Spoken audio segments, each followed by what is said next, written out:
Testis कितने हैं? तो 1 पेयर जो कि प्राइमरी रिप्रोडक्टिव ऑर्गन है, प्राइमरी सेक्स ऑर्गन है, ये बात आपको पता है। अब इसके डायमेंशंस की बात करें, साइज की बात करें तो 4 to 5 centimetre and 2 to 3 centimetre. क्योंकि शेप इसका कैसा है, ओवल है, तो ये डायमेंशन है ये 4 से 5 सेंटीमीटर होगा और ये वाला डायमेंशन जो होगा वो 2 to 3 सेंटीमीटर का है। बना लो, साइज में लिखो 4 to 5 centimetre and 2 to 3 centimetre, ऐसा डायग्राम बनाओ। And it is located in small bag like structure that is situated below and outside. दोनों वर्ड ध्यान रखना, below and outside of the abdominal cavity that is called scrotum. क्या बोलते हैं इसको? Scrotum या फिर scrotal sac.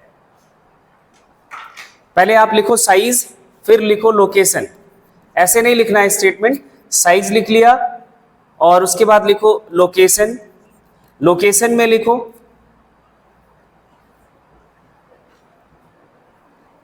Pelvis region, pelvis region, पहला बात ये नोट करोगे। दूसरा below and outside, below and outside abdominal cavity in a sac like structure called scrotum या फिर scrotal sac। वो बड़ा इंपॉर्टेंट है। वो क्या है? इनकी लोकेशन को लेकर कि ये एब्डोमिनल कैविटी में क्यों नहीं रहे, एब्डोमिनल कैविटी के बाहर क्यों है। सारे ऑर्गन्स हमारे कहाँ हैं? एब्डोमिनल कैविटी है या फिर थोरेसिक कैविटी में है, इंटरनल ऑर्गन्स है ना। ये भी एज ए इंटरनल ऑर्गन है, इसको बाहर क्यों रखा गया? क्योंकि आपको ये बात पता है टेस्टिस जो है ये क्या है? प्राइमरी सेक्स ऑर्गन है। कैसा है? प्राइमरी सेक्स ऑर्गन है। और प्राइमरी सेक्स ऑर्गन है तो आपको ये भी बात पता है कि ये क्या बनाता है? गैमीट। इतनी बात पक्की है? गैमीट। इस मेल गैमीट का नाम क्या है? स्पर्म। यहां पे एक प्रोसेस चलता है sperm formation that is known as spermatogenesis. इसको क्या बोलते हैं? स्पर्मेटोजेनेसिस। ये जो स्पर्मेटोजेनेसिस है या स्पर्म फॉर्मेशन है, इसका जो फेवरेबल टेम्परेचर है that is 34.5 to 35 degree Celsius. इस प्रोसेस के लिए जो टेम्परेचर चाहिए वो ये है 34.5 to 35 degree Celsius is the favourable temperature for the spermatogenesis. और आपको ये बात भी पता होनी चाहिए कि जो आपका नॉर्मल बॉडी टेम्परेचर है, इंटरनल नॉर्मल बॉडी टेम्परेचर जो है that is the 37 degree Celsius. अगर ये अंदर होता तो इस टेम्परेचर पर होता और स्पर्मेटोजेनेसिस नहीं हो पाता प्रॉपरली, क्योंकि स्पर्मेटोजेनेसिस का टेम्परेचर क्या है? 34.52 या इवन हम एक नंबर याद कर लें 35 डिग्री सेल्सियस चाहिए, तो वो टेम्परेचर इंटरनली नहीं मैनेज हो पाता, इसलिए ये outside the abdominal cavity locate है। और जो स्क्रोटल सैक है इसके पास वो सारे एडोप्टेशंस हैं जो टेम्परेचर रेगुलेशन में मदद करते हैं। तो आपका नेक्स्ट जो पॉइंट है यही है, the temperature of scrotum is 2 to 2.5 degree Celsius lesser than body temperature necessary for spermatogenesis. हमेशा ये बात याद रखना, 2 से 2.5 डिग्री सेल्सियस टेम्परेचर बॉडी से कम होता है किसका? स्क्रोटम का, जो स्पर्मेटोजेनेसिस के लिए नेसेसरी है। लिखो, इसकी बात करते हैं कि इस स्क्रोटम में क्या क्या एडोप्टेशंस हैं जो टेम्परेचर रेगुलेशन में मदद करते हैं। एक तो टेस्टिस बाहर है, वो एडोप्टेशन है कि ये टेम्परेचर मेंटेन करना टेस्टिस के लिए। स्क्रोटम के स्ट्रक्चर में भी कुछ यूनिकनेस है, कुछ स्पेशलिटी है, वो जो टेम्परेचर रेगुलेशन में मदद करता है, वो अपन देखते हैं। नेक्स्ट पॉइंट पे आते हैं। देखो इंटरनली जो स्क्रोटम है, यहां देखो, यहां इस पिक्चर में आपको दिख जाएगा, ये जो लाइनिंग है स्क्रोटम की है, इसकी जो इंटरनल लेयर है, इंटरनल वॉल है, that is made up of dartos muscle. इसका नाम क्या है? Dartos muscle. ठीक है, इस मसल के पास ना एक स्पेशलिटी है, डॉटस मसल। एक और बात याद रखना है, क्रीमेस्टर मसल। दो मसल्स इनके स्किन के नीचे, जो स्क्रोटम की outer covering that is skin, skin के नीचे।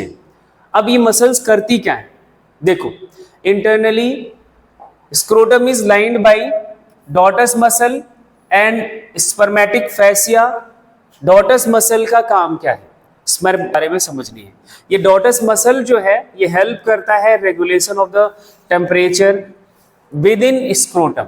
कैसे, वो अपन अब देखते हैं। During cold season, cold season का मतलब क्या हुआ?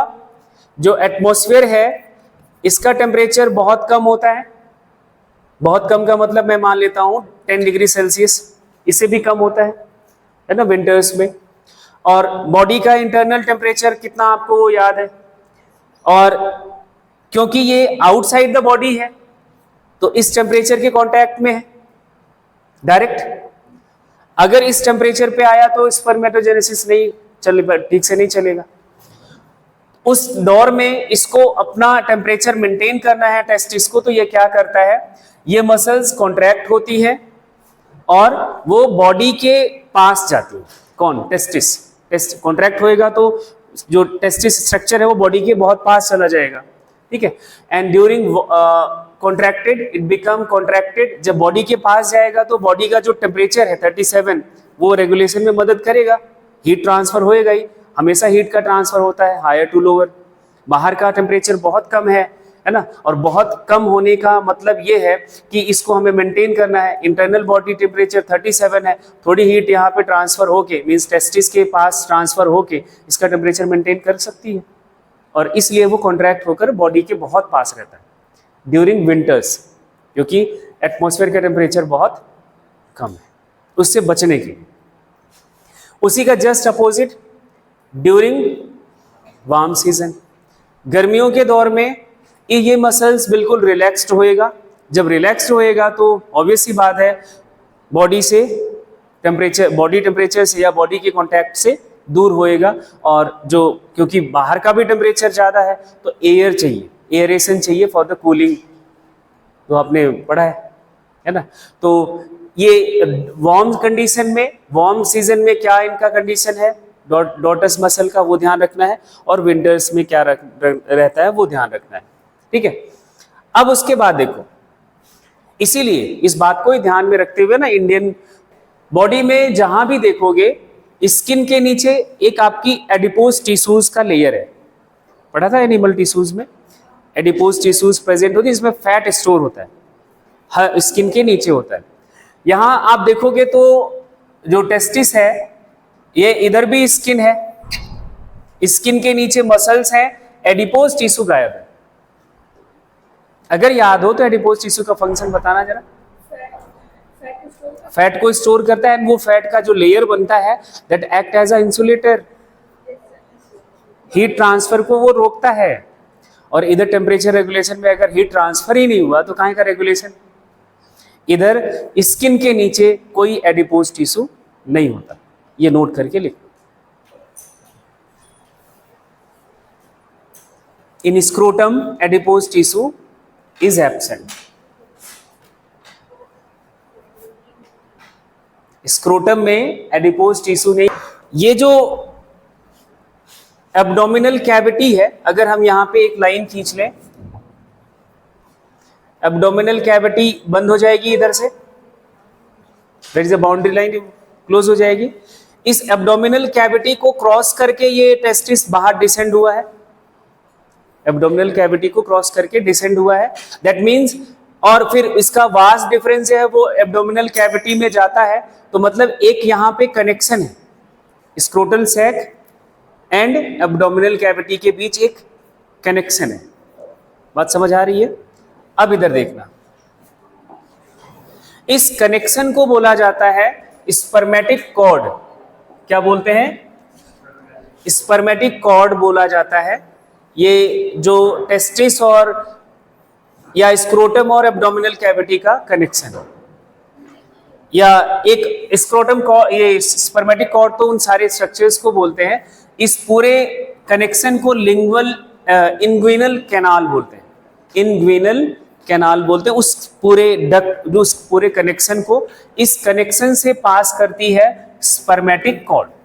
अभी वो बताते हैं स्पर्मेटिक कॉर्ड में क्या क्या होता है।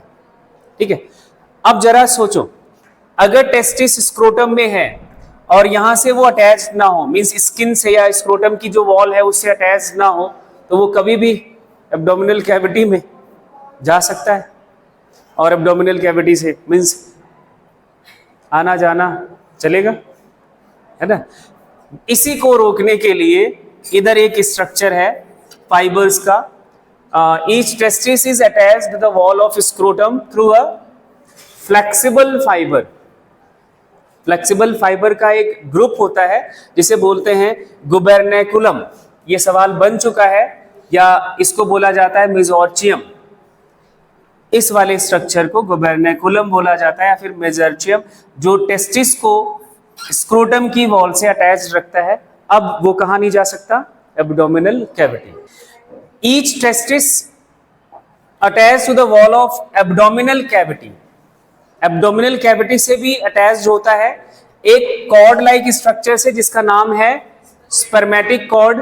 एंड स्पर्मेटिक कॉर्ड में क्या क्या होता है, ये पास किससे थ्रू होता है, वो आपने देख लिया स्ट्रक्चर में। इंग्विनल कैनाल से स्पर्मेटिक कॉर्ड एब्डोमिनल कैविटी में एंटर करता है।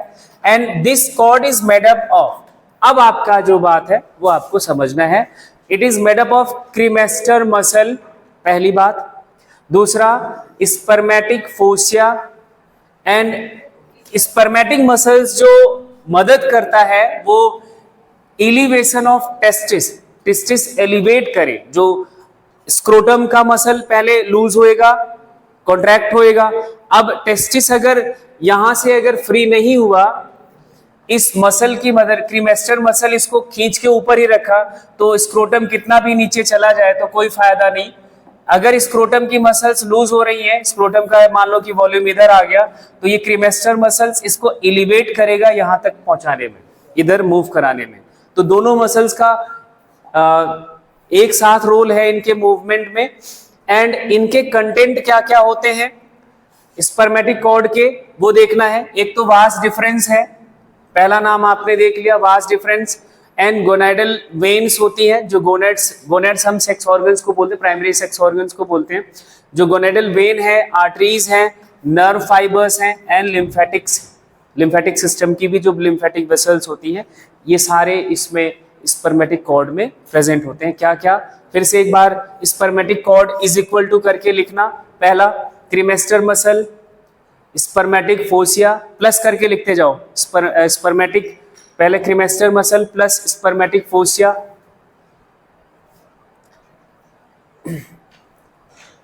वास deferens, gonadal vein, gonadal artery.